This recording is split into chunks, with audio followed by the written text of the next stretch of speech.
রাসূলুল্লাহ সাল্লাল্লাহু আলাইহি ওয়াসাল্লামের হাদিস সমূহের মধ্যে উত্তম চরিত্রের ব্যাপারে অসংখ্য হাদিস, এক কথায় বলা যায় হাদিসের ভান্ডার আলহামদুলিল্লাহ আছে। আমরা আজকে হুসনে খুলক, মানব জীবনের একটি অপরিহার্য বিষয়, উত্তম চরিত্র, ভালো চরিত্র, এগুলি নিয়ে কথা বলবো। সামাজিক আচার ব্যবহার নিয়ে কথা বলবো। আমরা মানুষ, সমাজে বাস করি। সমাজ জীবনে মানুষের আচার আচরণ কেমন হওয়া উচিত? অসন্তুষ্ট হবেন না কেউ আমার কথায়। যদি আমাদের আচার আচরণ দেখা হয়, আল্লাহ মাফ করুন, আমরা এমন অনেক মানুষ আছি যাদের আচার আচরণ জঙ্গলের পশুর থেকেও খারাপ। পৃথিবীতে যত প্রাণী আল্লাহ তাআলা সৃষ্টি করেছেন তার মধ্যে আশরাফুল মখলুকাত হলো মানুষ। যেহেতু মানুষ সকল সৃষ্টির সেরা, তাহলে তার আখলাক, তার চরিত্র, তার আচার আচরণ সকলের থেকেই তো উন্নত হওয়া উচিত। শক্তির দিক থেকে যদি আল্লাহ তাআলা শ্রেষ্ঠত্ব দিতেন তাহলে হাতি অথবা নীল তিমি, এখনকার সমাজ বিজ্ঞানীরা, প্রাণী বিজ্ঞানীরা বলে পৃথিবীতে এক ধরনের প্রাণী ছিল ডাইনোসর, হাতির থেকে অধিক শক্তিশালী। তাহলে শক্তির দিক থেকে যদি শ্রেষ্ঠত্ব হতো তাহলে পৃথিবীতে সৃষ্টির মধ্যে শ্রেষ্ঠ প্রাণী হতো ডাইনোসর অথবা নীল তিমি অথবা হাতি। আবার বুদ্ধির দিক থেকেও যদি বলেন, অনেক প্রাণীর বুদ্ধি আছে। যেমন শিয়ালের যথেষ্ট বুদ্ধি আছে। পাখিদের মধ্যে বাবুই পাখি যথেষ্ট বুদ্ধি রাখে। কাক খুব দ্রুত। তারপরে ডলফিন যথেষ্ট, তার সেন্স আছে, বুদ্ধি টুদ্ধি রাখে। পৃথিবীতে অনেক প্রাণী আছে যাদের যথেষ্ট বুদ্ধিমান, খুব বুদ্ধিমান। আপনি কুকুরের কথা চিন্তা করেন। কুকুর পৃথিবীর অনেক দেশে অনেক বড় বড় কাজে, সিকিউরিটির কাজে, বিভিন্ন তথ্য, বিভিন্ন ক্রিমিনালকে, অপরাধীকে খুঁজে বের করার জন্য কুকুর কাজে লাগে। তাহলে জ্ঞানের দিক থেকেও মানুষের মতো জ্ঞান না হলেও অনেক প্রাণীর আছে, জ্ঞান আছে, তাদেরকে শ্রেষ্ঠত্ব দেওয়া হয়নি। শক্তির দিক থেকে দেওয়া হয়নি, জ্ঞানের দিক থেকে দেওয়া হয়নি। আবার সৌন্দর্যের দিক থেকে যদি বলেন, ময়ূরের সৌন্দর্য কিন্তু কম না, কিন্তু তাকে শ্রেষ্ঠ প্রাণী বানানো হয় নাই। অনেক প্রাণী আছে যারা দেখতে মাশাআল্লাহ এত সুন্দর, এত দৃষ্টিনন্দন, কিন্তু তারা শ্রেষ্ঠ নয়। আল্লাহ তাআলা যা কিছু সৃষ্টি করেছেন তার মধ্যে শ্রেষ্ঠ হচ্ছে মানুষ, ইনসান।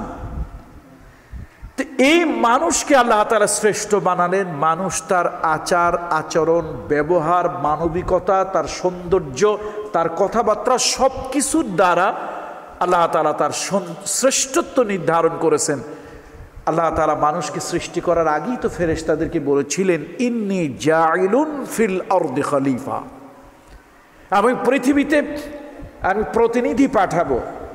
এর অর্থ কি? আমাদের পূর্বেও পৃথিবীতে ছিল, জিন ছিল, অন্যান্য প্রাণী ছিল আমাদের পূর্বে, কিন্তু তারা আল্লাহ তাআলার চাহিদা পূরণ করতে পারেনি, বা আল্লাহ তাআলার হিকমত তারা করতে পারবে না বলেই আল্লাহ তাআলা সৃষ্টির সর্বশ্রেষ্ঠ যে প্রাণী, আশরাফুল মখলুকাত, মানুষ আল্লাহ তাআলা সৃষ্টি করলেন।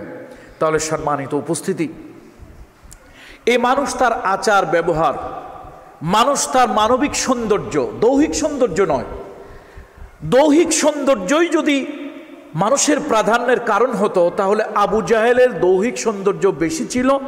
সাইয়্যিদনা বেলাল রাদিয়াল্লাহু তাআলা আনহু দেখতে অসুন্দর ছিল। আপনাদের ভাষায় যদি বলি তাহলে কুশ্রিত, আর আমার ভাষায় যদি আমি বলি তাহলে চামড়া কালো, কিন্তু মানুষটা হলো দুনিয়ার সব থেকে ভালো। এখন চেহারার সৌন্দর্য, এটাই যদি মানুষের শ্রেষ্ঠত্ব হতো তাহলে তো আবু জাহাল, আবু লাহাব, উতবা, শাইবা, ওয়ালিদ ইবনে মুগিরা, তাদের চেহারা সুরত তো খারাপ ছিল না। সুতরাং আসুন আজকে আমরা মানুষের উত্তম মানবিক গুণাবলী হুসনে খুলক এটা নিয়ে আমরা কিছু কথা আমরা শুনবো ইনশাআল্লাহুল আজিজ। রাসূলুল্লাহ সাল্লাল্লাহু আলাইহি ওয়াসাল্লাম অনেকগুলো মানবিক সৌন্দর্যের কথা বলেছেন।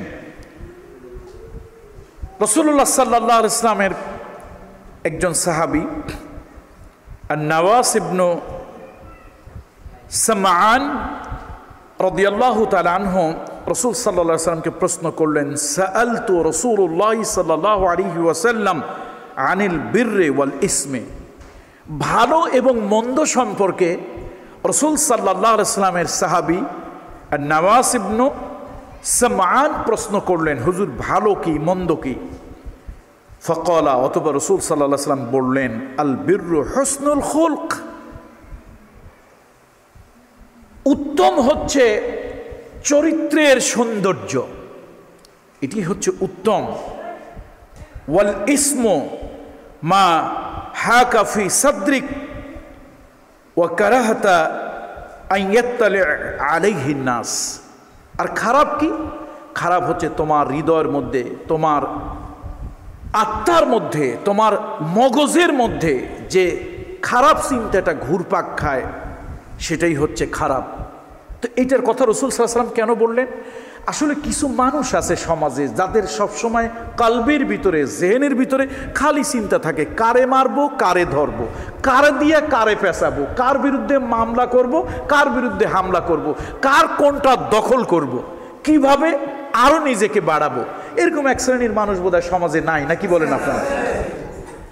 তাহলে রাসূল সাল্লাল্লাহু আলাইহি ওয়াসাল্লামের কাছে জিজ্ঞেস করা হলো আনিল বিররি ওয়াল ইসম, ভালো এবং মন্দ সম্পর্কে। হুজুর, ইয়া রাসূলুল্লাহ সাল্লাল্লাহু আলাইহি ওয়াসাল্লাম, ভালো কি, সওয়াবের কাজ কি, কল্যাণের কাজ কি? ইয়া রাসূলুল্লাহ, মন্দ কি, গুনাহের কাজ কি? রাসূল সাল্লাল্লাহু আলাইহি ওয়াসাল্লাম বললেন, ভালো হলো হুসনুল খুলক, উত্তম চরিত্র, সুন্দর চরিত্র। যে চরিত্রে মানুষটার চেহারা কেমন এটা বড় কথা নয়, তার মানবিক সৌন্দর্যটা কেমন এটাই হলো আসল কথা। রাসূল সাল্লাল্লাহু আলাইহি ওয়াসাল্লাম সেটাই বললেন। আবার খারাপ কি? খারাপ হলো যাদের কলবের ভিতরে, হৃদয়ের মধ্যে মানুষের খারাপ চিন্তা, কুচিন্তা, অনিষ্টের চিন্তা ইত্যাদি থাকে। অর্থাৎ সে কি গুনাহ করবে, কি খারাপ কাজ করবে, এটা সবসময় তার মধ্যে একটা কল্পনা, গ্রাম্য ভাষায় আমরা জল্পনা কল্পনা বলি, মানে সবসময় কিছু মানুষের দিলের মধ্যে এরকম জল্পনা কল্পনা থাকে, কি করব। এই যে খারাপ চিন্তাটা, এটাই হলো পাপ, এটাই হলো অনৈতিক, এটাই হলো নিকৃষ্ট। আল্লাহ তাআলা এর থেকে আমাদেরকে ফিরে থাকার, বেঁচে থাকার তৌফিক আল্লাহ তাআলা দান করুন। এরপরে عن أبي هريرة رضي الله تعالى عنه قال قال النبي صلى الله عليه وسلم إنما بعثت لأتمم مكارم الأخلاق। রাসূলুল্লাহ সাল্লাল্লাহু আলাইহি ওয়াসাল্লামকে জিজ্ঞেস করা হলো যে আপনি পৃথিবীতে কেন আসছেন? লেমা বুইস্তা, পৃথিবীতে আপনি আসছেন কেন? হুজুর অনেকগুলো কারণ বলেছেন বিভিন্ন হাদিসে। তার মধ্যে আবু হুরায়রা রাদিয়াল্লাহু তাআলা আনহু থেকে যে হাদিসখানা বর্ণিত, সে হাদিসের মধ্যে রাসূল সাল্লাল্লাহু আলাইহি ওয়াসাল্লাম বলেছেন যে চরিত্রের সর্বনিম্ন উচ্চতা দেওয়ার জন্য, মানে উত্তম চরিত্রের পরিপূর্ণতা দেওয়ার জন্য আমি পৃথিবীতে এসেছি। পৃথিবীতে লোকেরা বলে না তোমার আদর্শকে, বলে আমার মডেল অমুক, অমুক হলো আমার মডেল আদর্শ, মানে তার অনুযায়ী তার মতো আমি হতে চাই। সুতরাং পৃথিবীতে যদি কেউ মডেল খোঁজে, অমুকের মতো আমি হতে চাই, তাহলে তার মডেল যেন সে নবী মুহাম্মদ রাসূলুল্লাহ সাল্লাল্লাহু আলাইহি ওয়াসাল্লামকে যেন খুঁজে বের করতে পারে। এই জন্য সর্বোত্তম চরিত্র পর্যন্ত পৌঁছে দেওয়ার জন্য, চরিত্রের উন্নততা প্রকাশ করার জন্য বুইস্তু লিউতাম্মিমু মাকারিমাল আখলাক, আখলাকের সর্বোচ্চটা পৃথিবীতে জানিয়ে দেওয়ার জন্য রাসূল সাল্লাল্লাহু আলাইহি ওয়াসাল্লাম আসছেন। তার মতো উন্নত আখলাকের স্বামী, পৃথিবীতে স্বামী আছে, হাজার হাজার স্বামী আছে, লক্ষ কোটি স্বামী আছে, কিন্তু তার মতো শ্রেষ্ঠ উন্নত চরিত্রের অনুকরণযোগ্য স্বামী পৃথিবীতে আর নাই। পৃথিবীতে কোটি কোটি সন্তান আছে, কিন্তু নবী মুহাম্মদ মুহাম্মদ সাল্লাল্লাহু আলাইহি ওয়াসাল্লামের মতো এত উন্নত মানের চরিত্রবান আদর্শবান সন্তান পৃথিবীতে একটা নাই। পৃথিবীতে অনেক ব্যবসায়ী আছে, কিন্তু মুহাম্মদ রাসূলুল্লাহ সাল্লাল্লাহু আলাইহি ওয়াসাল্লামের মতো এত উন্নত আদর্শবান ব্যবসায়ী পৃথিবীতে নাই।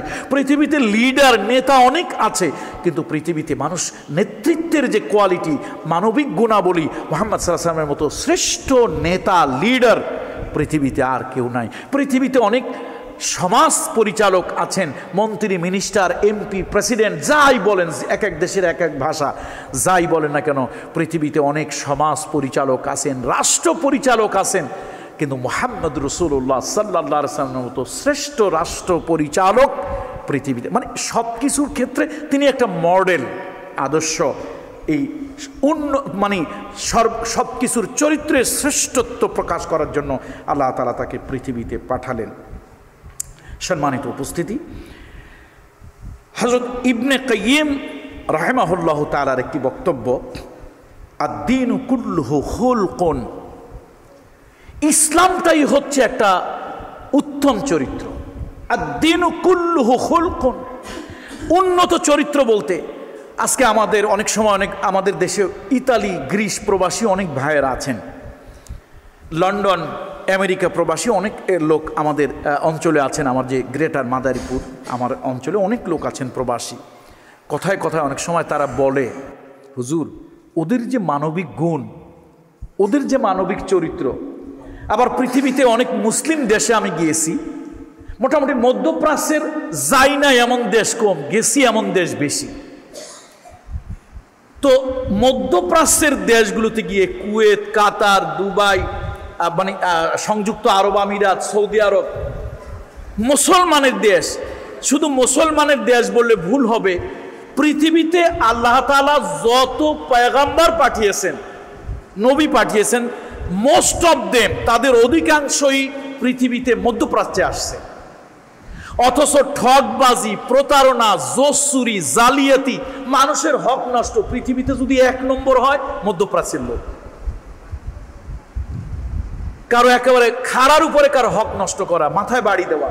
ভালো মানুষ তো অবশ্যই আছে। আবার আমার এই কথার দ্বারা এটা যেন আপনারা এটা দলিল না নেন যে সব খারাপ মানুষ ওখানে, না, অবশ্যই ভালো মানুষ আছে। আমি বলতেছিলাম পৃথিবীতে সব থেকে নবী রাসূল যেখানে বেশি আসছে, সেখানের মানুষগুলো কি বলেন, বেশি ভালো হওয়ার কথা না, বেশি মানবিক হওয়ার কথা।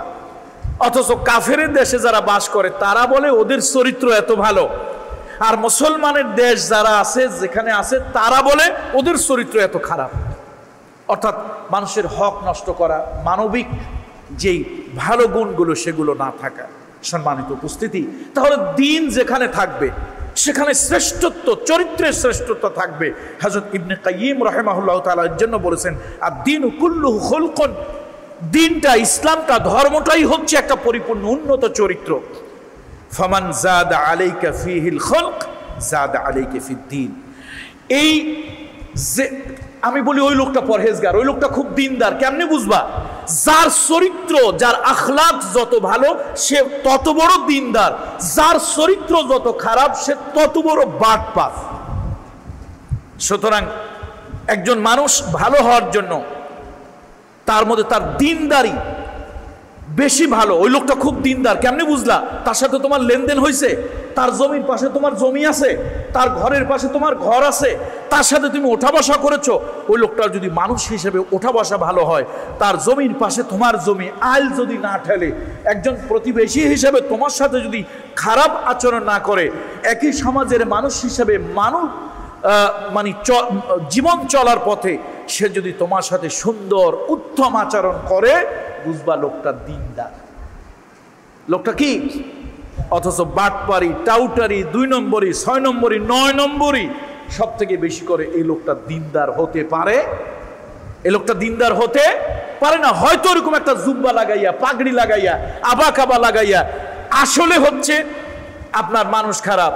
এই জন্য কিছু লোকেরা বলে না যে একদল হলো দরবেশ আর একদল হলো ধরে ভেশ। দরবেশ মানে মানুষটা আসলেই ভালো, দুনিয়া ত্যাগী। আরেক দল হলো দুনিয়া কামায় ধান্দা করার জন্য, মানুষটা 2 নম্বর, কিন্তু ড্রেস লাগাইছে, পোশাক লাগাইছে কিসের? দরবেশের। আসলে সে দরবেশ না, ধরছে ভেশ। এই জন্য দুনিয়ায় ভালো মানুষ কারা? ইবনে কাইয়িম রাহিমাহুল্লাহ তাআলা বলেছেন, দুনিয়ায় ভালো মানুষ হলো ওই লোক যে লোকটার মানবিক আচরণ, যার মধ্যে সৌন্দর্য, মানবিক সৌন্দর্য যার মধ্যে বেশি, তার মধ্যে সেই লোকটাই হলো প্রকৃত দ্বীনদার। তো এই জন্য সম্মানিত উপস্থিতি, আসুন শুধু নামাজ পড়বো, মসজিদের ভিতরে তসবিহ পড়বো আর মানুষের মাথায় বাড়ি দেবো, মানুষের হক নষ্ট করব, মানুষের সাথে খারাপ আচরণ করব, মানুষের অনিষ্টের চিন্তা করব, এটা কখনো আমাকে দ্বীনদার, মুত্তাকি, পরহেজগার বানাবে না। বরং আমি নামাজ পড়বো, রোজা রাখবো, আমি এর সাথে সাথে মানুষের সাথে সুন্দর, সংযত, কল্যাণকর আচরণ করব। আন আবি হুরায়রা রাদিয়াল্লাহু তাআলা আনহু قال قال رسول الله صلى الله عليه وسلم المسلم من سلم الناس من لسانه ويده। মুহাম্মদ সাল্লাল্লাহু আলাইহি ওয়াসাল্লাম মুসলমানের ব্যাখ্যা করতেছে। আমি কামরুল ইসলাম সাঈদ, পীরজাদা কামরুল ইসলাম সাঈদ মুসলমানের ব্যাখ্যা করলে আমি একজনরে পয়সা খাইয়া সার্টিফিকেট লিখে দিলাম, মিয়া তুমি একজন ফার্স্ট ক্লাস মুসলমান, আমার ব্যাখ্যা নয়। ব্যাখ্যাকার হচ্ছেন নবী মুহাম্মদ রাসূলুল্লাহ সাল্লাল্লাহু আলাইহি ওয়াসাল্লাম। আল্লাহ নবী বললেন, মুসলমানকে, গরু গোশত খাইলে মুসলমান, জুব্বা লাগাইলে মুসলমান, মুসলমানকে মুহাম্মদ সাল্লাল্লাহু আলাইহি ওয়াসাল্লাম মুসলমানের ব্যাখ্যা করলেন, আল মুসলিমু মান সালিমান নাস মিন লিসানিহি। মুসলমান ওই ব্যক্তি যার জবান থেকে মানুষ, এখানে কিন্তু বলা যাইতো, এই হাদিসের ইবারত এখানে আসতে পারতো যে মুসলমান নিরাপদ থাকে, না, নাস বলা হয়েছে। যে কোনো ধর্মের, যে কোনো বর্ণের, যে কোনো গোত্রের মানুষ যার জিহ্বা থেকে নিরাপদ থাকে সে হলো মুসলমান। সে হলো কি বলুন? তাহলে আজকে বলুন তো আমাদের জিহ্বা থেকে কয়জন মুক্ত থাকে? ইমাম গাজ্জালী রাহমাতুল্লাহ আলাইহি তার একটি রিসালার মধ্যে পড়লাম, এক সময় এরকম ছিল যে মানুষ কেউ যদি এই জিহ্বা দিয়ে অন্যকে আঘাত করত, অর্থাৎ অন্যের নিন্দা, মন্দ, মিথ্যা ইত্যাদি বলতো, তাহলে তার জিহ্বার, তার মুখ থেকে মরা মানুষের গোশতের দুর্গন্ধ আসতো, মরা মানুষের গোশতের দুর্গন্ধ আসতো। কিন্তু এখন তো আমরা আপনার বিরুদ্ধে আমি বলি, আমার বিরুদ্ধে আপনি বলেন, আপনি আমার কাছ থেকে গন্ধ পান না, আমিও আপনার কাছ থেকে গন্ধ পাই না। তো কারণটা কি? আমার এক ওস্তাদ এই গীবাত শেখায়ত সম্পর্কে পড়াতে গিয়ে ক্লাসে ব্যাখ্যা করছিল যে দেখো, এক মহল্লায় চামড়ার ঋষি আছে, ঋষি মুসি আগেকার দিনে ছিল। ওরা কি করত? ওই গরু ছাগলের চামড়া খুলে সেগুলি প্রসেস করত, দাবাগাত প্রসেস করত, ওইটা দিয়ে জুতা বানাইতো, বিভিন্ন জিনিস বানাইতো, বই বাইন্ডিং এর কভার বানাইতো, অথবা ঢোল বানাইতো। এইগুলোই কাজ তারা করতো। ওই মহল্লাটা গন্ধ ছিল।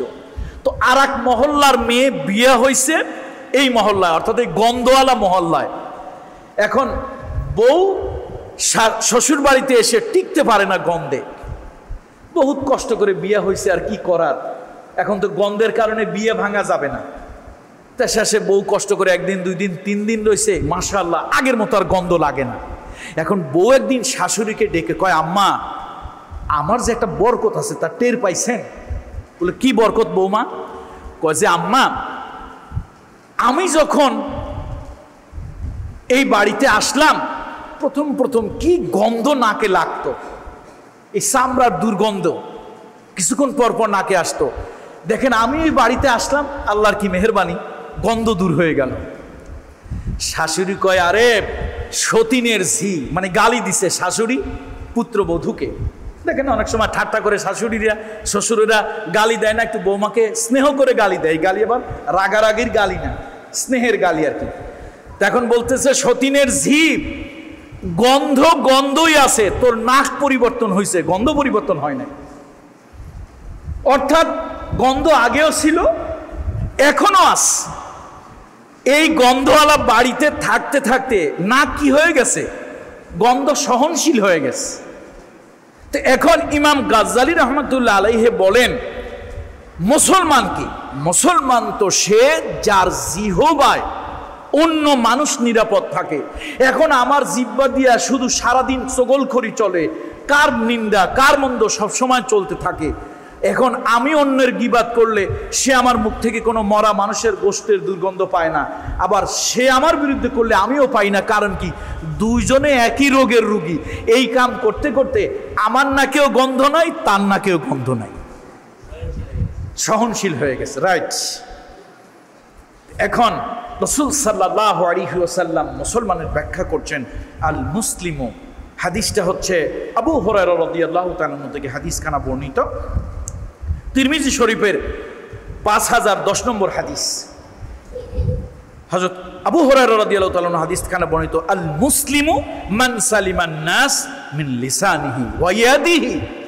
মুসলমান তো ওই ব্যক্তি যার জিহ্বা থেকে অন্য মানুষ নিরাপদ থাকবে আর তার হাত থেকে, অর্থাৎ এই হাত দিয়ে সে অন্য কোনো ধর্মের, অন্য কোনো বর্ণের মানুষকে আঘাত করবে না, ক্ষতি করবে না। এই জিহ্বা দিয়ে কোনো মানুষের অকল্যাণ সে করবে না, খারাপ কথা বলবে না, কোনো মিথ্যা কথা বলবে না, অনিষ্টের কথা বলবে না এই জিহ্বা দিয়ে। হযরত লোকমানের একটা বয়ান আপনারা শুনেছেন, আমি সম্ভবত এখানেও আপনাদের এখানে করেছিলাম হযরত লোকমানের একটি বয়ান। হযরত লোকমান তিনি মুক্ত হওয়ার আগে তিনি ছিলেন কৃতদাস গোলাম। একদিন তার মনিব হযরত লোকমানকে বলেছিল, লোকমান, তোমার ব্যাপারে লোকেরা বলে তুমি নাকি খুব বুদ্ধিমান, খুব জ্ঞানী তুমি। আচ্ছা, এখন তুমি যে কি জ্ঞানী, আমি এই জ্ঞানের একটু পরিচয় জানতে চাই। লোকমান, এই দুনিয়ার সব থেকে ভালো জিনিসটা তুমি আমার জন্য একটু নিয়ে আসো। তুমি যে আমার গোলাম। হযরত লোকমানের গুণ ছিল তিনি সাংঘাতিক কালো ছিলেন, প্রচন্ড রকম কালো। তফসির ইবনে কাসির সারা দুনিয়ার পৃথিবীর আলেমদের কাছে গ্রহণযোগ্য একটা তফসির, অথেন্টিক তফসির ইবনে কাসিরের মধ্যে দেখেছি হযরত লোকমানের 6টা গুণ। তিনি ছিলেন প্রথমত খুব কালো, 2 নম্বরে তিনি ছিলেন বেঁটে বা খাটো, 3 নম্বরে তার নাক ছিল বোসা, 4 নম্বরে তার পাও ছিল ফাটা, 5 নম্বরে তিনি ছিলেন গোলাম কৃতদাস, 6 নম্বরে তিনি জীবন জীবিকার তাগিদে মাঠে ঘাটে ছাগল চড়াতেন। দেখছেন তার বর্ণনা। এই লোকমানকে একদিন তার মনিব বলল, লোকমান, লোকেরা বলে তুমি খুব জ্ঞানী, তো আমি বুঝি না তোমার লোকেরা এত জ্ঞানী কেন বলে। আচ্ছা, তোমার জ্ঞানের একটু পরীক্ষা আমি নেব। লোকমান, এই দুনিয়ার সব থেকে ভালো জিনিসটা তুমি আমার জন্য নিয়ে আসো। হযরত লোকমান আলাইহির রাহমা আলাইহিস সালাম তিনি ছাগল চড়াতেন। ওই ছাগলের পালের কাছে গেলেন, অনেক চিন্তা ভাবনা করলেন, এবার তিনি একটি ছাগল জবাই করলেন। ছাগলের জিহ্বাটা নিয়ে ওই মনিবের হাতে দিয়া বললেন, মনিব, আপনি বলেছেন দুনিয়ার সব থেকে ভালো জিনিসটা আনার জন্য। আমি চিন্তা করে দেখলাম আমাকে আল্লাহ যে জ্ঞান দিয়েছে, জিহ্বার থেকে ভালো জিনিস আল্লাহর দুনিয়ায় আর নাই। এবার মনিব বললেন, ও লোকমান, এই দুনিয়ার মধ্যে সব থেকে খারাপ জিনিসটা তুমি আমার জন্য নিয়ে আসো, আমি একটু দেখতে চাই। হযরত লোকমান আবার কি যেন অনেকক্ষণ চিন্তা ভাবনা করলেন। আবার তিনি ছাগলের পালে চলে গেলেন, একটি ছাগল জবাই করলেন, জিহ্বাটা নিয়ে এলেন, মনিবের হাতে দিলেন। মনিব বলল, লোকমান, লোকেরা তোমাকে জ্ঞানী বলে, বুদ্ধিমান বলে, আমি তো বুদ্ধির কিছু দেখলাম না। তোমাকে বললাম সব থেকে ভালো জিনিসটা আনার জন্য, তুমি একটা জিহ্বা এনে দিলে। আবার তোমারে বললাম সব থেকে খারাপ জিনিসটা এনে দেওয়ার জন্য, তুমি একটা জিহ্বা নিয়ে আসলে, কারণটা কি? হযরত লোকমান বললেন, হে আমার মনিব, আমাকে আল্লাহ যেই জ্ঞান দিয়েছেন, সেই জ্ঞান দিয়ে আমি চিন্তা করলাম জিহ্বার থেকে ভালো জিনিস দুনিয়ার নাই। এই জিহ্বা দিয়ে আল্লাহকে খুশি করা যায়, এই জিহ্বা দিয়ে মা বাপকে খুশি করা যায়, এই জিহ্বা দিয়ে সৃষ্টিকে খুশি করা যায়। সুন্দর সুন্দর কথা বলে, সংযত কথা বলে, এই জিহ্বার কথায় মানুষের দিলে আসর লাগে, চোখ দিয়ে টপ টপ করে পানি পড়ে। আবার এই জিহ্বা দিয়ে এমন খারাপ কথা বলা যায়, মানুষের গায়ে আগুন লেগে যায়, খুন করতে উদ্যত হয়। জিহ্বার কথায় মানুষের গায়ে আগুন লেগেছে, খুন করার জন্য পাগল হয়ে গেছে, তোরে আমি খুন করে ছাড়বো, তুই এত বড় কথা বললি।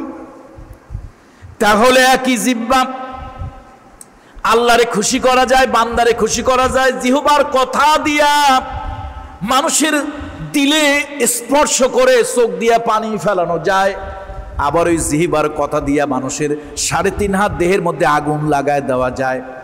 ওই জিহ্বার কথা দিয়া গন্ডগোল, মারামারি, ঝগড়া ফাসাদ লাগানো যায়, মিথ্যা বলা যায়। আল্লাহ নবী বললেন, আল মুসলিমু মান সালিমান নাসু মিন লিসানিহি। আল্লাহর হাবিব বললেন, মুসলমান তো গরু গোশত খায় যে তার নাম না, একটা মাথায় টুপি দেয় তার নাম না, একটা জুব্বা গায়ে দেয় তার নাম মুসলমান নয়।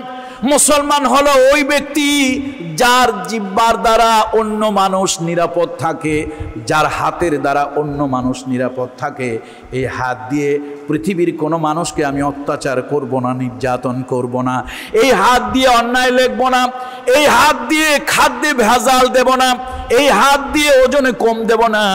এই হাত অত্যাচারীর হাত হবে না, বরং এই হাতটা মানুষের সেবার হাত হবে। যে কোনো প্রাণীকে আমি এই হাত দিয়ে সেবা করতে পারি। আল্লাহ রাসূল সাল্লাল্লাহু আলাইহি ওয়াসাল্লাম বলেছেন, বনি ইসরাইলে একজন বেশ্যা মহিলা, একজন খারাপ দুশ্চরিত্রা মহিলা একটা মরুদ্যান দিয়ে হেঁটে যাচ্ছিল। হঠাৎ তার পানির পিপাসা লাগলো। ওই মহিলা কুয়ার অনেক নিচে পানি, সেখান থেকে নিচে নেমে বহুত কষ্ট করে পানি তুললো, পানি খেলো, পানি পান করলো। হঠাৎ লক্ষ্য করলো কুয়ার পাশে একটা কুকুর পানির পিপাসায় ছটফট করছে, মরে যাবে। পানির পিপাসায় তার জীবনটা বের হয়ে যাচ্ছে। মহিলা যদিও খারাপ, ওই মহিলার দিলের মধ্যে দয়া হলো, মায়া হলো। মহিলা তার ওড়নাটাকে ছিঁড়ে তার পায়ে ছিল চামড়ার মোজা বা চামড়ার জুতা, ওই মোজার সাথে ওড়না ছিঁড়ে লাগালো। ওই কুয়া থেকে চামড়ার মোজার মধ্যে, জুতার মধ্যে পানি উঠাইলো।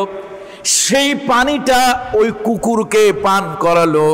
বিশ্ব নবী বলেছেন, মুহাম্মদুর রাসূলুল্লাহ বলেছেন, এই যে একজন খারাপ মহিলা, আল্লাহর একটা সৃষ্টি, একটা কুকুর, তার প্রতি এতটা এহসান করলো, দয়া করলো, ভালো কাজে তার এই হাতটাকে কাজে লাগালো।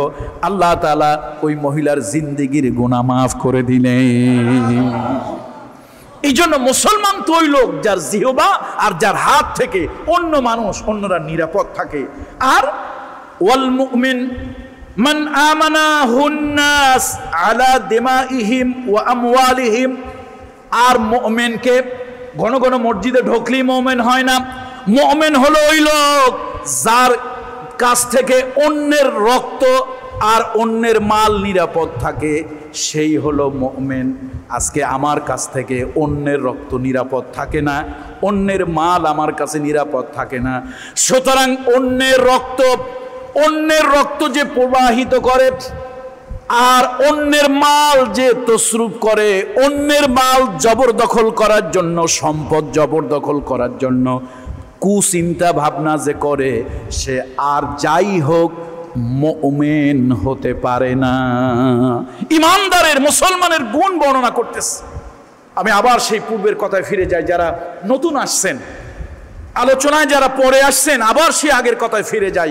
বলতেছিলাম আজকে আমাদের আলোচ্য বিষয় হলো হুসনে খুলক, উত্তম মানবিক চরিত্র, মানবিক গুণ। আমি বলছিলাম যে দৈহিক শক্তির দ্বারা যদি শ্রেষ্ঠত্ব নির্ধারণ হতো, তাহলে হাতি হতো পৃথিবীর শ্রেষ্ঠ। দৈহিক শক্তির দ্বারা যদি শ্রেষ্ঠত্ব নির্ধারণ হতো, তাহলে নীল তিমি হতো পৃথিবীর শ্রেষ্ঠ প্রাণী। যদি দৈহিক শক্তির দ্বারা শ্রেষ্ঠত্ব নির্ধারণ হতো, তাহলে প্রাণী বিজ্ঞানীরা বলে পৃথিবীতে এক ধরনের প্রাণী ছিল, নাম হলো কি, ডাইনোসর হতো পৃথিবীর শ্রেষ্ঠ প্রাণী। অথচ মানুষের থেকে শক্তি বুদ্ধির দিক থেকে অনেক প্রাণী এগিয়ে আছে, কিন্তু তারপরও সৃষ্টির মধ্যে শ্রেষ্ঠ প্রাণীকে মানুষ, ইনসান, ইনসান। তাহলে এই ইনসানকে চেহারার কারণে হলে তো ময়ূর শ্রেষ্ঠ, ময়ূর হচ্ছে শ্রেষ্ঠ চেহারার কারণে, সৌন্দর্যের কারণে যদি হতো, জ্ঞানের কারণে যদি হতো, তাহলে ডলফিনের জ্ঞান বুদ্ধি একেবারে কম না, কুকুরের জ্ঞান বুদ্ধি কম না, শিয়ালদের তো লোকেরা বলে শিয়াল পণ্ডিত। তাহলে জ্ঞানের দিক থেকেও শ্রেষ্ঠত্ব হয়নি। মানুষের অনেকগুলো বিষয়, তার চরিত্রের সৌন্দর্য, মাধুর্য, তার চরিত্রের উন্নততা, উৎকৃষ্টতা ইত্যাদির কারণেই আল্লাহ তাআলা ফেরেশতাকেও দেখেন, শুধু ভালো মানুষ, শুধু ভালো চরিত্র হওয়ার কারণেই যদি শ্রেষ্ঠ হতো, তাহলে কিন্তু ফেরেশতারা কোনো গুনাহ করে না, ফেরেশতারা হতো শ্রেষ্ঠ। কি বলেন, ফেরেশতা শ্রেষ্ঠ না মানুষ শ্রেষ্ঠ? যদি ফেরেশতাই শ্রেষ্ঠ হতো, তাহলে তো আল্লাহ তাআলা ফেরেশতাদেরকে হুকুম দিতেন না আদমকে সিজদা করো, ফাসাজাদুল মালাইকা কুল্লুহুম আজমাইন। সব ফেরেশতারা সিজদা করেছিল আল্লাহর হুকুমে। কাকে? আদমকে সিজদা করেছিল। আল্লাহ হুকুম করলেন, এই ফেরেশতারা, আমার আদম হলো শ্রেষ্ঠ। ফেরেশতারা কইটা কেমনে হইল? আদমরে আমাদের সামনে বানাইলো, জ্ঞান বুদ্ধি বিবেক, আমরা সব কিছু জানি, সব কিছুর নাম জানি, সব কিছু বলতে পারি, সব জ্ঞান আমাদের কাছে আছে, এইটা কি ওইটা কি সব আমরা বলতে পারি। আদমরে বানাইছে, আদম কিছুই জানে না, এইটার নাম কি সে বলতে পারে না, ওইটার নাম কি সে বলতে পারে না, তো আদম শ্রেষ্ঠ হইল কেমনে? কিন্তু গোপনে গোপনে আল্লাহ তাআলা আদমকে শ্রেষ্ঠত্বের সেই সব কিছু আল্লাহ তাআলা দিলেন। এবার ফেরেশতাদের সামনে আদমকে উপস্থাপন করে আল্লাহ সব জিজ্ঞেস করলেন। আদম পটপট করে বলে দিল। আদমের এই জ্ঞান দেখে ফেরেশতারা অবাক হয়ে গেল। আল্লাহ বলেন, আমি আদমকে শ্রেষ্ঠত্ব দিয়েছি, তোমরা আমার আদমকে সিজদা করো।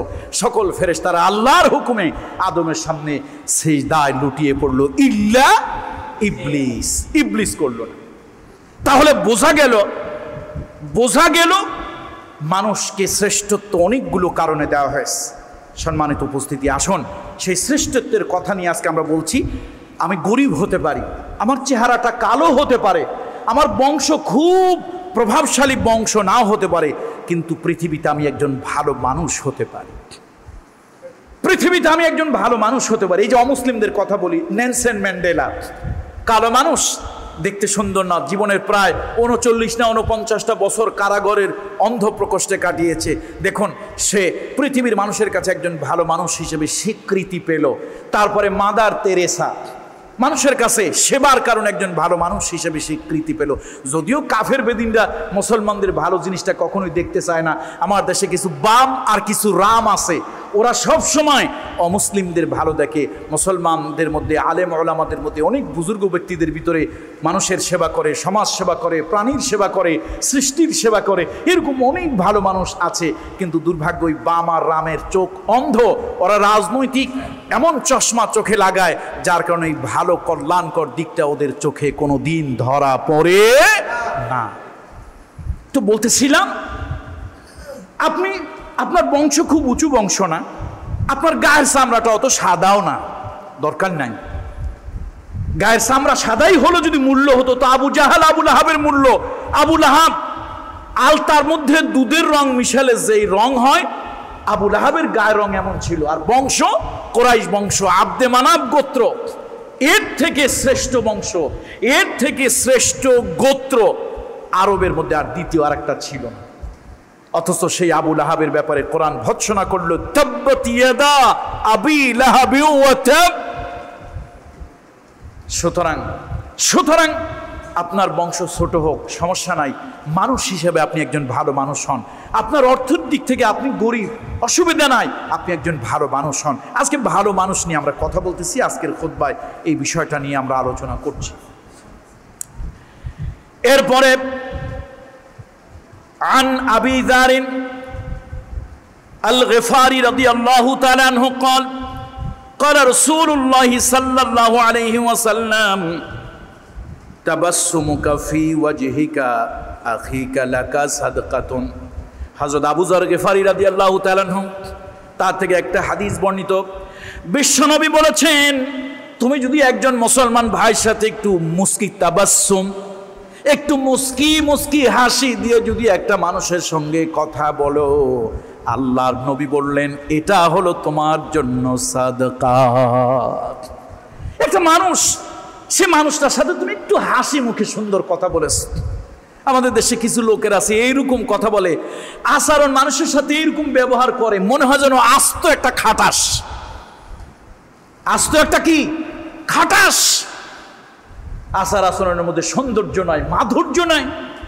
একটা মানুষের সাথে আবু যর গিফারী রাদিয়াল্লাহু তাআলা থেকে হাদিস, তাবাসসুমুকা ফি ওয়াজহি আখিকা লাকা সাদকাতুন, তোমার ভাইয়ের চেহারা, তার উপরে সুন্দর চেহারা নিয়ে যদি একটা কথা বলো, অথবা তুমি এমন কথা বললে ভাইয়ের চেহারায় একটু মুস্কি হাসি ফুটে উঠলো, নবীজি বলেছেন এটা সাদকা। ওয়া আমরুকা বিল মারুফে ওয়া নাহিয়ুকা আনিল মুনকারে সাদকাতুন, তুমি যদি একটা মানুষকে একটা ভালো কাজের জন্য উদ্বুদ্ধ করো, ভাই এই কাজটা করো, এই কাজটা ভালো, ভাই এই কাজটা করিও না, এই কাজটা মন্দ, এই যে একটা ভালো কাজের জন্য একজনকে উৎসাহ দিলে, ইন্সপিরেশন দিলে, একটা মন্দ কাজে একজনকে নিষেধ করলে, আল্লাহ নবী বলেছেন এটাও হলো এক ধরনের সাদকা। সুবহানাল্লাহ বলেন, এটা কি বলুন? সাদকা। শুধু গরু ছাগল জবা করে গরিবরে লুটায় দিলেই সাদকা হয় না। একটা মানুষের সাথে সুন্দর হাসি মুখে একটু কথা বলেছেন, কি হয়েছে বলুন তো, বলুন, কথা জবাব দেন, জবান খুলে উত্তর দেন, এটা কি হলো? সাদাকা। আজকে মুসলমানের মতো বখিল জাতি পৃথিবীতে নাই। আজকে মুসলমান এই মুসলমানের চরিত্র বিধর্মী নিয়ে গিয়েছে, আর বিধর্মীর চরিত্র মুসলমান গ্রহণ করেছে। ও মুসলমান, একটা মানুষের সাথে একটু সুন্দর একটু হাসি মুখে কথা বলো। মানুষটা হিন্দু হোক, বৌদ্ধ হোক, খ্রিস্টান হোক, মুসলিম হোক, অমুসলিম হোক, স্বদেশী হোক, বিদেশি হোক, একটা মানুষের সাথে সুন্দর একটু কথা বলেছো, সেটা রাসূলুল্লাহ সাল্লাল্লাহু আলাইহি ওয়াসাল্লাম বলেছেন, আবু যর গিফারী রাদিয়াল্লাহু তাআলা থেকে হাদিস বর্ণিত, সেটা কি হয়ে গেল বলুন? সাদাকা হয়ে গেল। আবার একজন মানুষকে ভালো কাজে উদ্বুদ্ধ করলেন, খারাপ কাজে নিষেধ করলেন, না ভাই তুমি এই খারাপ কাজটা করো না, এই কাজটা অনৈতিক, এই কাজটা মন্দ, রাসূল সাল্লাল্লাহু আলাইহি ওয়াসাল্লাম বলেন এটা একটা সাদাকা। এরপরে আল্লাহ নবী বললেন, ওয়া ইরশাদুর রাজুলু ফি আরদি দলালে লাকা সাদকাতুন, কোন মানুষ রাস্তা দিয়ে চলতেছে, ওই মানুষটা পথ হারিয়ে, ভাই আমি কুমিল্লা ক্যান্টনমেন্টে যাব কোন দিক দিয়া, ভাই মেন রোডে যাব কোন দিক দিয়া, ওই মানুষটাকে আপনি একটা সুন্দর রাস্তা দেখায় দিলেন, বাতলায় দিলেন, এই যে একটা মানুষের প্রতি একটু কথা দিয়ে একটা রাস্তা দেখায় দিলেন, এটা দলালাত করলেন, একটা সওয়াবের কাজ, এটা একটা সাদকা। সুবহানাল্লাহ, এটা একটা সাদকা। রাসূলুল্লাহ সাল্লাল্লাহু আলাইহি ওয়াসাল্লাম বলেছেন, ওয়া ইমাতাতুকাল হাজার ওয়াশ শাওক ওয়াল ইযাম আনিত তারিক লাকা সাদকাতুন, তুমি রাস্তা দিয়া চলতেছো, ওই রাস্তায় দেখলে একটা কাঁটা, বড়ের কাঁটা, খেজুরের কাঁটা, অথবা দেখলে একটা হাড্ডির টুকরা পড়ে আছে, অথবা একটা কোনা আছে, পাথর পড়ে আছে, একটা মানুষ ওই রাস্তা দিয়ে চলবে, ওই পাথরের টুকরাটায় আঘাত লাগবে, ওই কাঁটাটায় তার পায়ে ফুটে যাবে, জামা কাপড়ে লাগবে, ছিঁড়ে যাবে,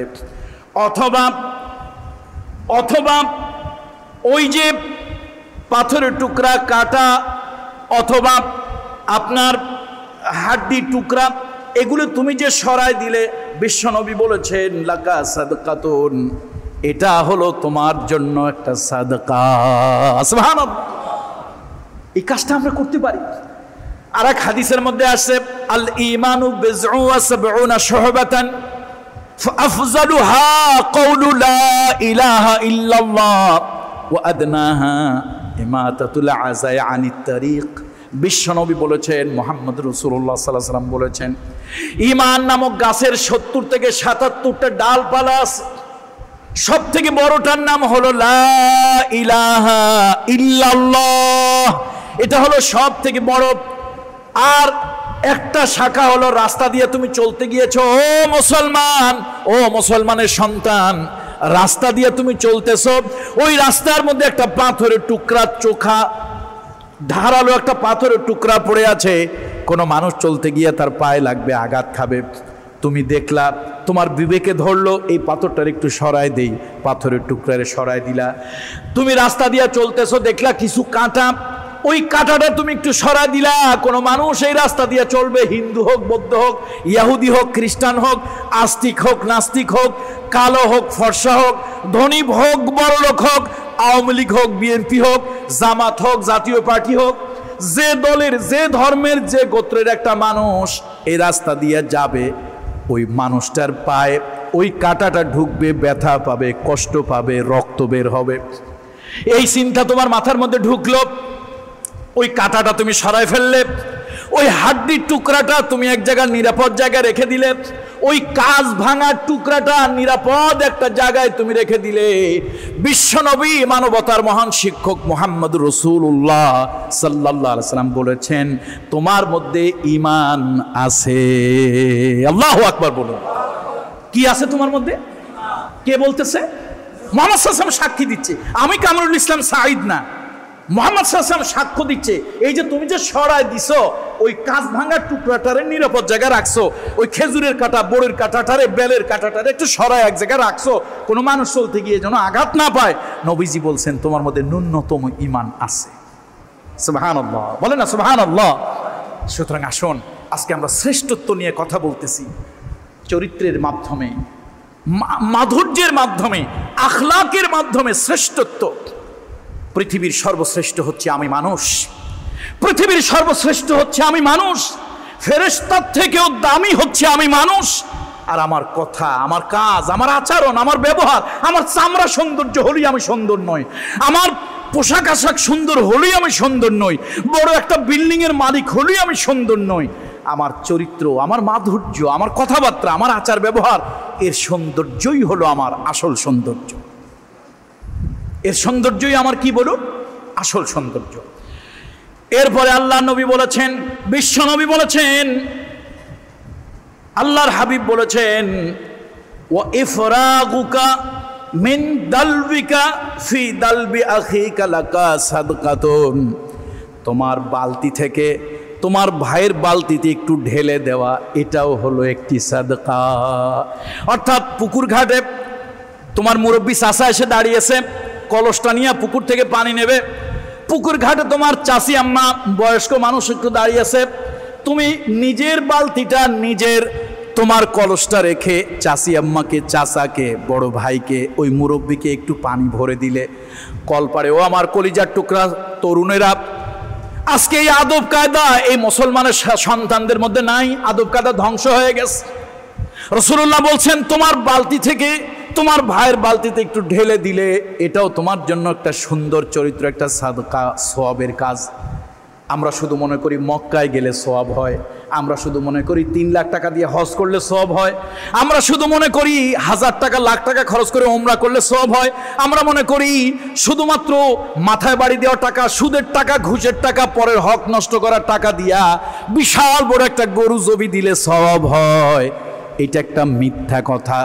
আসলে মানবিক আচরণ দিয়ে সব থেকে বেশি সওয়াব হয়। সুবহানাল্লাহ। আপনারা রাগ করতেছেন নাকি আমার উপরে? সওয়াবের কাজ এগুলি, সাদাকা।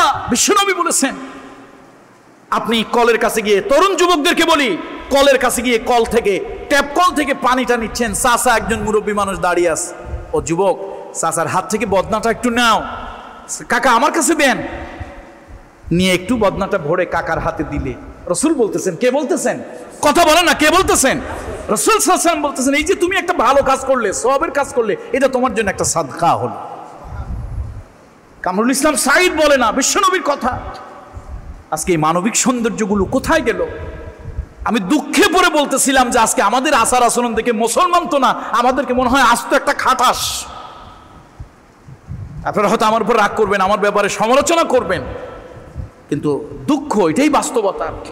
আজকে মুসলমানের আচার ব্যবহার দেখে তাকে মুসলমান বলা যায় না। ওই যে ডক্টর শিবশক্তি স্বরূপজি, যিনি ভারতের স্বর্ণ মন্দিরের দেবতা ছিলেন, তাকে একটা ইন্টারভিউ নেওয়া হয়েছিল মুসলমান হওয়ার পরে। তিনি যখন মুসলমান হলেন, সব কিছু ছেড়ে পথের ফকির হয়ে তিনি যখন বিশ্বের বিভিন্ন দেশে ঘুরে বেড়ালেন, এরশাদ সাহেবের আমলে বাংলাদেশে আসলেন, কিন্তু এদেশের কিছু ভারতীয় রাজাকার আছে, পাকিস্তানি রাজাকাররা যেরকম ৭১-এর ক্ষতি করেছে, ভারতীয় রাজাকাররা আগেও ক্ষতি করছে, এখনো ক্ষতি করে। ওই চেতনার রাজাকারদের কারণে রাসূলুল্লাহ সাল্লাল্লাহু আলাইহি ওয়াসাল্লামের স্বপ্নে সাহাবীর মর্যাদা প্রাপ্ত এত বড় একজন মানুষ, যিনি প্রাইভেট হেলিকপ্টারে চলাচল করতেন, সব কিছু ছেড়ে পথের ফকির হয়ে বাংলাদেশে আসলেন। এই ভারতীয় পাঁচাটা দালাল গোলাম রাজাকারদের কারণে ওদের চেতনা খাড়া হয়ে গেল। এই মানুষটাই বাংলাদেশে তিনি থাকতে পারেন না। আমাদের দেশে তো ধর্ম বড় না, রাজনীতি বড়, নেতা বড়, ঈমান আকীদা বড় না, রাজনৈতিক চিন্তা ভাবনা আগে বড়। ইমাম সাহেব ততক্ষণ পর্যন্ত ভালো যতক্ষণ আপনার পক্ষে কথা বলবেন। যদি ইমাম সাহেব কোরআন হাদিস দিয়ে কথা বলে বিপক্ষে চলে যায়, ইমামরে মসজিদ থেকে পিটাইয়া বের করতে আপনারা মুসল্লিরা দ্বিধাবোধ করেন না। এই তো চরিত্র আপনাদের, এই তো চরিত্র মুসলমানের। বলতেছিলাম ডক্টর শিবশক্তি স্বরূপজি, যার পরবর্তী নাম হয়েছিল ডক্টর ইসলামুল হক, তার স্ত্রীর নাম ছিল খাদিজা রাখলেন। তার মেয়ে, একমাত্র মেয়ে, সে ইসলাম গ্রহণ করলো বাপের কারণে, ফাতিমা। তাকে জিজ্ঞেস করা হলো আপনি তো অনেক ভালো একটা লাইফ স্টাইল মেনটেন করতেন, প্রাইভেট হেলিকপ্টারে চলাচল করতেন, এখন তো দুই বেলা দুই মুঠো খাবার নিয়ে আপনার কষ্ট হয়ে যায় খাবার জোগাড় করা। সব কিছু ফেলে আপনি ফেরারি হয়ে, সব কিছু ফেলে রিফিউজি হয়ে, ওই যে আমরা ঠাট্টা করে বলি রোহিঙ্গা হয়ে, সব কিছু ফেলে আপনি রোহিঙ্গা হয়ে আজকে দেশে চলে আসলেন। আপনার কেমন লাগে? অনুভূতিটা কি? আপনি কেন ইসলাম গ্রহণ করলেন? কোন মুসলমান দেখে আপনি মুসলমান হলেন? তিনি বললেন, না, আমি আল্লাহর কাছে শুকরিয়া। অনেক লম্বা সূরা ইন্টারভিউতে তিনি এক পর্যায়ে বললেন, আমি আল্লাহর কাছে শুকরিয়া আদায় করি, আমি কোনো মুসলমানের চরিত্র দেখে ইসলাম গ্রহণ করি নাই। মুসলমানের যা চরিত্র দেখতেছি, এই চরিত্র দেখলে আমার মৃত্যু পর্যন্ত ইসলাম গ্রহণ করা হতো না। আমি কোরআন এবং হাদিস পড়েছিলাম। ডক্টর অফ ডিভাইনিটি অর্জন করার জন্য আমি 4টা ধর্ম নিয়ে গবেষণা অ্যানালাইসিস করছিলাম, থিসিস করছিলাম। এই 4টা ধর্ম নিয়ে গবেষণা অ্যানালাইসিস থিসিস করার সময় আমার কাছে মনে হলো কোরআনের প্রতি আমি দুর্বল হয়ে যাচ্ছি, হাদিসের প্রতি আমি দুর্বল হয়ে যাচ্ছি, এবং সব কিছু থেকে এইটা আমার হৃদয়ে বেশি গাড়তেছে, যৌক্তিক অথেন্টিক মনে হচ্ছে। সুতরাং কোরআন হাদিস আমাকে মুসলমান বানিয়েছে। আর মুসলমানের চরিত্র আগেও যা দেখছি, মুসলমান হয়েও যা দেখতেছি, তাতে আল্লাহর কাছে আমি শুকরিয়া আদায় করি যে মুসলমানের চরিত্র দেখে আমি মুসলমান হই নাই। আল্লাহ শুকরিয়া, আলহামদুলিল্লাহ। যদি মুসলমানের চরিত্র দেখেই মুসলমান হওয়া লাগতো, তাহলে আমার এই ইহজনমে আমি মুসলমান হইতে পারতাম না। কি আপনারা রাগ করতেছেন? কথা কি বাস্তব না অবাস্তব? আগের যুগে মুসলমানের চরিত্র দেখে মানুষ ইসলাম গ্রহণ করতো, আর এখনকার যুগে আমার মুসলমানের চরিত্র দেখে আর কেউ ইসলাম গ্রহণ করে না। যা হোক, সময় আমাদের কাছ থেকে এগিয়ে যাচ্ছে। তাহলে বলতেছিলাম, রাসূল সাল্লাল্লাহু আলাইহি ওয়াসাল্লাম বলেছেন, ওয়া ইফরাগুকা মিন দালবিকা ফি দালবি আকিকা লাকা সাদকাতুন। অর্থাৎ তোমার বালতি থেকে একটু আর তোমার ভাইয়ের বালতিতে, তোমার অন্যের বালতিতে, একজন মানুষের বালতিতে একটু ঢেলে দেওয়া, অর্থাৎ তুমি তার কলসটা পূরণ করে দিলা, তার বালতিটা পূরণ করে দিলা, তার বদনাটা পূরণ করে দিলা। সে পারতেছে না, তার পানিটুকু তুমি নিয়ে দিলা, অথবা তার বালতিতে তুমি আগে ভরে দিলা। এটাও তোমার জন্য একটা সওয়াবের কাজ, এটাও একটা উন্নত মানবিক গুণ। সুবহানাল্লাহ। সম্মানিত উপস্থিতি, এবার রাসূল সাল্লাল্লাহু আলাইহি ওয়াসাল্লামকে আন উকবা ইবনে আমির রাদিয়াল্লাহু তাআলা আনহু قال قال رسول الله صلى الله عليه وسلم ইয়া উকবা আলা আখবিরুকা বিআফজালিল আখলাকিদ দুনিয়া ওয়াল আখিরা। আল্লাহর নবীর ভিতরে একটা জোয়ার আসছে। আমাদের মাঝে মাঝে একটু আবেগ আসেনি? আসে না? অনেক সময় বাচ্চা দেখে আবেগ আসে, নাতি দেখে আবেগ আসে, যুবক ছেলেপেলেদের সুন্দরী নারী দেখে আবেগ আসে, কয় এই মাইয়া আমার বিয়ে করতে হবে, নইলে গলায় ফাঁসি লাগায় মরে যাব। এরকম আবেগ মানুষের ভিতরে অনেক সময় আসে। আবার দাদা নানার আবেগ আসে নাতি নাতনি দেখলে, কথা ঠিক কিনা? আবেগে চোখ দিয়ে পানি আসে, মুখে নেয়, সুমা খায়। মসজিদে একজন জিলাপি দিছে, নাদায় খায় না, নানায় খায় না, চুরি করে পকেটের মধ্যে নিয়ে যায়। কি ব্যাপার নানা, তুমি খাও না কেন? কয় না, খাবো না। বাড়ি গিয়ে নাতির হাতে, নাতনির হাতে দেয়, নাতনি খায়, নাতি খায়, দাদায় জিব্বা চাটে। দাদি জিজ্ঞেস করে, জিব্বা চাটো কেন? কয় ওর খাওয়া দেখে আমার মজা লাগে, ওর খাওয়া দেখে আমার কি লাগে? মজা লাগে। এটা একটা আবেগ। রাসূল সাল্লাল্লাহু আলাইহি ওয়াসাল্লামের ভিতরে এরকম একটা আবেগ আসলো একবার, আবেগের জোয়ার আসছে আর কি, আবেগের তুফান আসছে। রহমতের নবীর দিলের মধ্যে আবেগের তুফান আসছে। হযরত উকবা রাসূলের সাথে আল্লাহর নবী উকবাকে জিজ্ঞেস করছে, ইয়া উকবা, লাব্বাইক ওয়া সা'দাইকা ইয়া রাসূলুল্লাহ, আনা হেনা ইয়া রাসূলুল্লাহ, আমি তো এখানে আছি। আল্লাহ নবী বললেন, ইয়া উকবা আলা আখবিরুকা বিআফজালিল আখলাকিদ দুনিয়া ওয়াল আখিরা। হে উকবা, দুনিয়া এবং আখিরাতের শ্রেষ্ঠত্ব কি, শ্রেষ্ঠ কি, উত্তম কি, ভালো কি, আমি কি তোমাকে বলবো? আমি কি তোমাকে বলবো দুনিয়া সব থেকে ভালো কি? আখেরাতে সব থেকে ভালো কি আমি কি বলবো? হযরত উকবা বলেন, ইয়া রাসূলুল্লাহ, অবশ্যই বলবেন। দুনিয়ায় যা ভালো আখেরাতেও ভালো, এই জিনিসটা তো অবশ্যই আমাকে বলবেন। আল্লাহ নবী বললেন, তাসিল মান কাতআকা ওয়া তুতি মান হারামাকা ওয়া তুফু আম্মান যালামাক। ও উকবা, তোমার সাথে যদি তোমার কোনো আত্মীয় তোমার সাথে সম্পর্ক ছিন্ন করে, তুমি তার সাথে সম্পর্ক জোড়া দাও। আর তোমাকে কেউ যদি তোমার বিপদের দিনে তোমাকে দেয় নাই, মাহরুম করেছে, তোমার 1 কেজি চাউলের দরকার, ঘরে আগুন জ্বলে না, চুলা জ্বলে না, তোমার ভাই বড় সম্পদশালী, তোমার চাচতো ভাই, ফুফাতো ভাই, মামাতো ভাই, খালাতো ভাই, বন্ধু সম্পদশালী, 1 কেজি চাউলের জন্য গিয়েছিলাম, তোমার দেয় নাই, মুখের উপরে দরজাটা বন্ধ করে দিয়েছে, না বলে দিয়েছে, আজকে তোমার দেওয়ার মতো তৌফিক হয়েছে। বিশ্বনবী বলেছেন, দুনিয়ার শ্রেষ্ঠ কারা, আখেরাতে শ্রেষ্ঠ কারা? 3টা কাজ যারা করে তারা দুনিয়ায় শ্রেষ্ঠ, আখেরাতে শ্রেষ্ঠ। আমি বলি না, বিশ্বনবী বলেন, তার মধ্যে একটা হলো, তোমার যে আত্মীয় তোমার সাথে সম্পর্ক ছিন্ন করেছে, আজকে তোমার সুযোগ এসেছে, আজকে তুমি তার সাথে আত্মীয়তার সম্পর্ক জোড়া দাও। সে ছিন্ন করেছে, সে কেটেছে, তুমি জোড়া দিচ্ছ। আল্লাহ নবী বললেন, এটা হলো উন্নত চরিত্র। আল্লাহু আকবার বলেন, আল্লাহু আকবার। তোমার ভাই, তোমার বোন, তোমার চাচা, তোমার ফুফু, তোমার মামা, হয় কি হয় না, তোমার সাথে সম্পর্ক ছিন্ন করছে, তুমি একটু অভাবী, তুমি একটু কষ্টে আছো, তোমার সাথে সম্পর্ক কাটা, কত মানুষের পিছনে কত পয়সা ঢালে, তোমার দিকে ফিরেও তাকায় না, 1 খিলি পানও খাওয়ায় না, একটা চাও খাওয়ায় না। আজকে তোমার সুযোগ এসেছে, তুমি আজকে আল্লাহ তোমার কিছু দিছে, তুমি চেষ্টা করো, তোমার সাথে সম্পর্ক কাটছিল, তুমি সম্পর্ক কিসের চেষ্টা করো? জোড়া দেওয়ার চেষ্টা করো। আর একটা কি, অতুতি মান হারামাক। তুমি একদিন বিপদে পড়ে, ভাইরে তোর ভাবি হাসপাতালে, ভাই আমার 1000 টাকা দে, দেয় নাই, মুখের উপরে না বলে দিয়েস, মুখের উপরে তোমারে না বলে দিয়েস। দেওয়ার সুযোগ ছিল, না দেওয়ার সুযোগ থাকলে কথা নাই, দেওয়ার মতো কি ছিল? সুযোগ ছিল, তৌফিক ছিল, দেয় নাই। এরকম কিছু নিমক হারাম আত্মীয় স্বজন আছে কি নাই? আপনাদের কুমিল্লায় নাই, আমাদের এলাকার কিছু নিমক হারাম আছে। না দেওয়ার যদি থাকে সেটা ভিন্ন কথা। কি আল্লাহ কি দেখে না সব কিছু? আল্লাহ সব জানে না? দেওয়ার সুযোগ নাই, এটা ভিন্ন কথা, কোনো গুনাহ হবে না, কিন্তু দেওয়ার সুযোগ আছে। নিমক হারাম, আত্মীয় নিমক হারাম, দেয় নাই, মুখের উপরে না বলে দিয়েছে। আল্লাহ নবী বলছেন, উত্তম কাকে বলে? শোনো, তোমারে একদিন গেছিলে, হাত পাচ্ছিলে, দেয় নাই, আজকে তোমার সুযোগ আসছে, আজকে সুযোগ আসছে, তোমার কাছে 2 কেজি চাউলের জন্য আসছে, 500 টাকার জন্য আসছে। খবরদার, ওই দিনের কথা মনে করে তুমি না করিও না, বরং তুমি বের করে এহসানের সাথে তার হাতে দাও। বিশ্বনবী আল্লাহর হাবিব আবেগে বললেন, এটা দুনিয়ারও শ্রেষ্ঠ, এটা আখেরাতেও কি শ্রেষ্ঠ। আল্লাহু আকবার। এর নাম ইসলাম, এর নাম ইসলাম। বড় একটা পাগড়ি লাগাইয়া শুধু ঘুরলা আর ভাব ধরলা বুজুর্গির, এটার নাম ভণ্ডামি। আবেগ, এটার নাম ভণ্ডামি। তোমার চরিত্র দিয়ে, তোমার সৌন্দর্য দিয়ে, তোমার মাধুর্য দিয়ে, তোমার মানবিক আচরণ দিয়ে প্রমাণ করতে হবে তুমি দুনিয়ার শ্রেষ্ঠ। তুমি দুনিয়ার কি? তাহলে দুনিয়া এবং আখেরাতের শ্রেষ্ঠ কয় জিনিস বলুন? কয় জিনিস? 3টা জিনিস। একটা হলো তোমার সাথে যে সম্পর্ক ছিন্ন করেছে, তুমি কি করো? তার সাথে জোড়া দাও, জোড়া দেওয়ার চেষ্টা করো, ছিন্ন না। তুমি তার সাথে সম্পর্ক কি করো? লাগানোর চেষ্টা করো, জোড়া দেওয়ার। তোমারে যে দেয় নাই, মানা করেছে, নিষেধ করেছে, মুখের উপরে দরজাটা বন্ধ করে দিয়েছে, তুমি আজকে সুযোগ আসছে, তুমি তাকে দাও, তুমি তাকে দাও। আর কি? তুফু আম্মান যালামাক। একদিন তার ক্ষমতা ছিল, খুব জুলুম অত্যাচার তোমার উপরে করছে, আজকে হঠাৎ করে ক্ষমতা ঘুরিয়ে তোমার হাতে আসছে।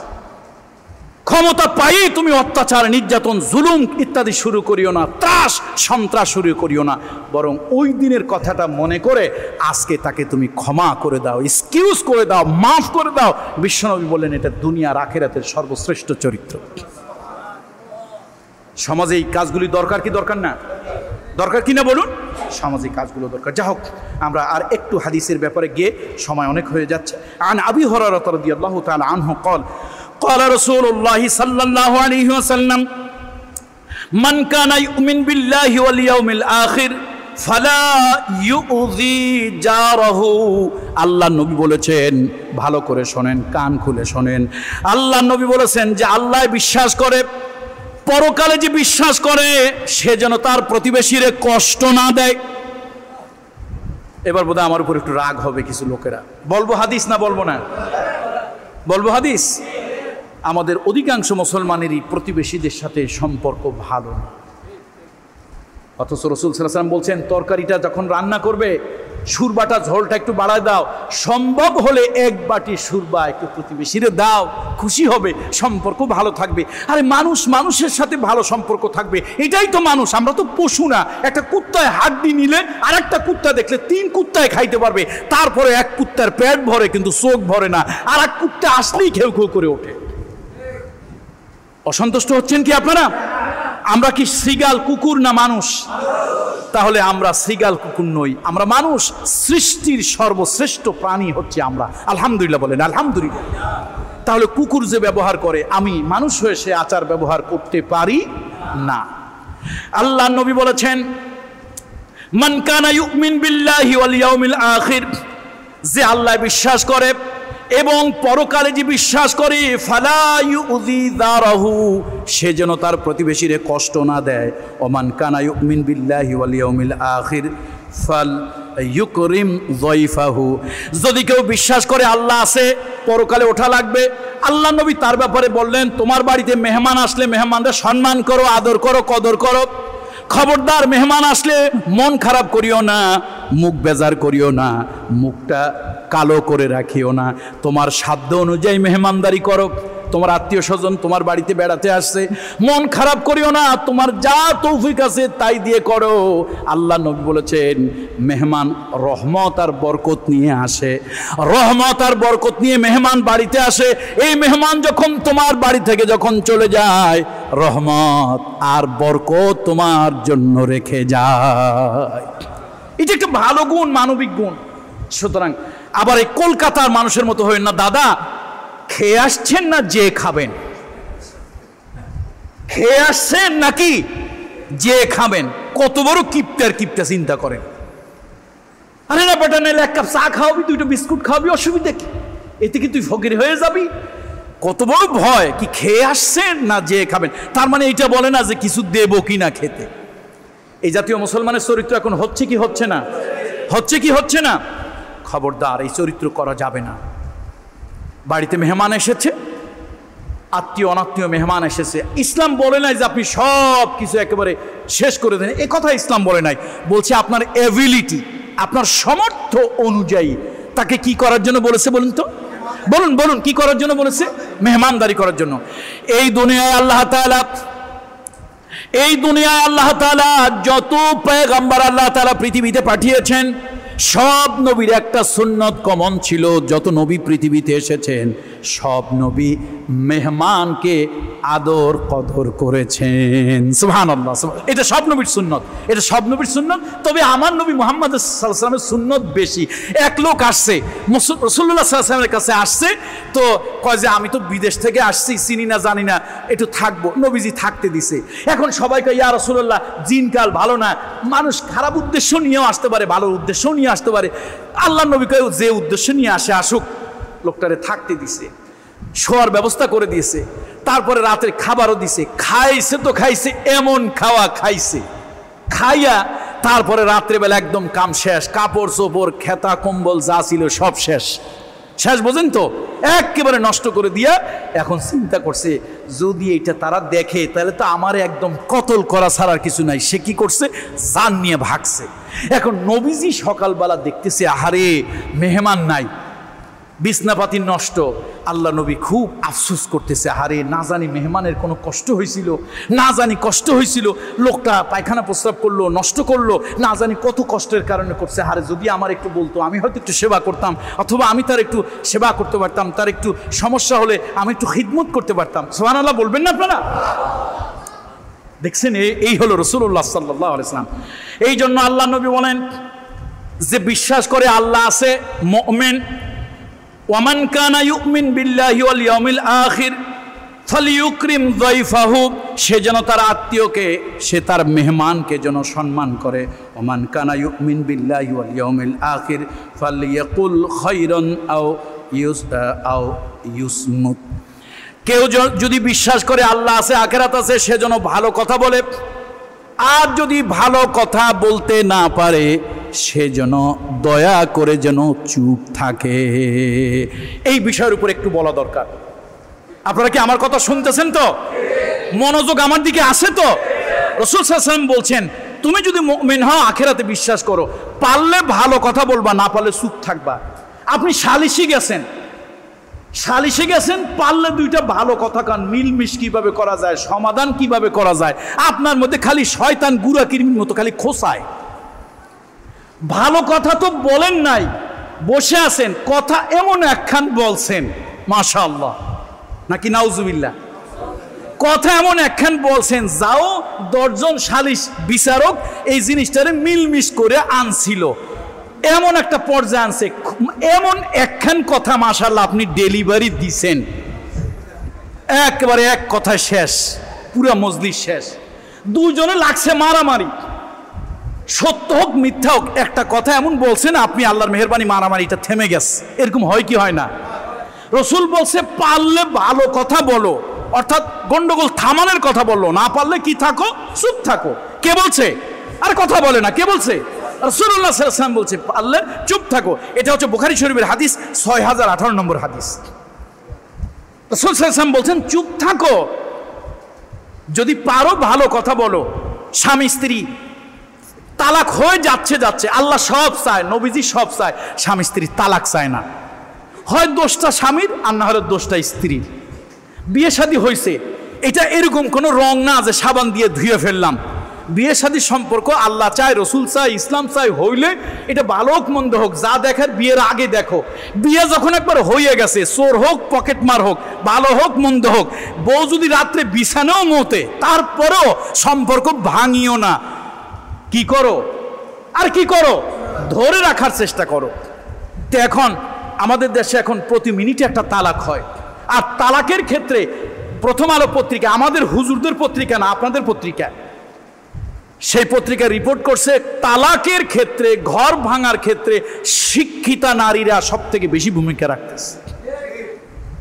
তাহলে লেখাপড়া শিখাইয়া কি শিক্ষিত বানাইলেন? ঘর জোড়া দেওয়ার পরিবর্তে ঘর ভাঙতেছে। আর নবী মুহাম্মদ সাল্লাল্লাহু আলাইহি ওয়াসাল্লাম 1450 বছর আগে কি শিক্ষা দিয়ে গেল? কয় ভাঙ্গিও না, জোড়া লাগাও। যা দেখার বিয়ের আগে দেখো। এখন কানা হোক, লুলা হোক, বিছনায় মতন্যা হোক, যা হোক, হয়ে গেছে বিয়া, এখন আর ভাঙিও না, বরং সর্বোচ্চ চেষ্টা করো কি করার, রাখার, জোড়া দিয়ে রাখার। এখন আপনারে নিচে সালিশে, আপনি পারলে একটা ভালো কথা বলেন, সম্পর্কটা ঠিক রাখেন, আপনি মাশাআল্লাহ মাশাআল্লাহ, আল্লাহ তো আপনার একখান ইন্টারন্যাশনাল জবান মুখ দিছে, এমন কথা একখান কইছেন, পুরা মজলিস ছিল একদিকে, পুরা মজলিস চলে গেছে আর একদিকে। এই জন্য নবীজি এই জাতীয় লোকদেরকে উদ্দেশ্য করে বলছে, এই উম্মত, তোর দিলের মধ্যে যদি আল্লাহর উপরে ভয় থাকে, শুধু মসজিদে এসে পশ্চিম দিকে সেজদা দেওয়ার নাম মুসলমান না। আর এরকম সেজদা মুরগিতেও দেয়, এরকম মসজিদের কপাল টোকানোর নাম। এখন তো দেশে খালি ইয়া নবী সালাম আলাইকার গরম গরম জিলাপি খাইলে মুসলমান হয়ে যায়। মুসলমান হয় চরিত্রে, মুসলমান হয় আচার আচরণে, মুসলমান হয় ব্যবহারে, মুসলমান হয় উন্নত উৎকৃষ্ট মানবিক গুণাবলীতে, এর নাম মুসলমান। রাসূলুল্লাহ সাল্লাল্লাহু আলাইহি ওয়াসাল্লাম বলছেন, তুমি যদি বিশ্বাস করো আল্লাহ আছে, তুমি যদি বিশ্বাস করো পরকাল আছে, তাহলে তুমি একটা কাজ করো, কোনো মজলিসে, কোনো ঝগড়ায়, কোনো ঝাঁটিতে, কোনো সালিশে, কোনো বৈঠকে গিয়ে পারলে ভালো কথা বলো, না পারলে চুপ থাকো। কে বলছেন? কে বলছেন?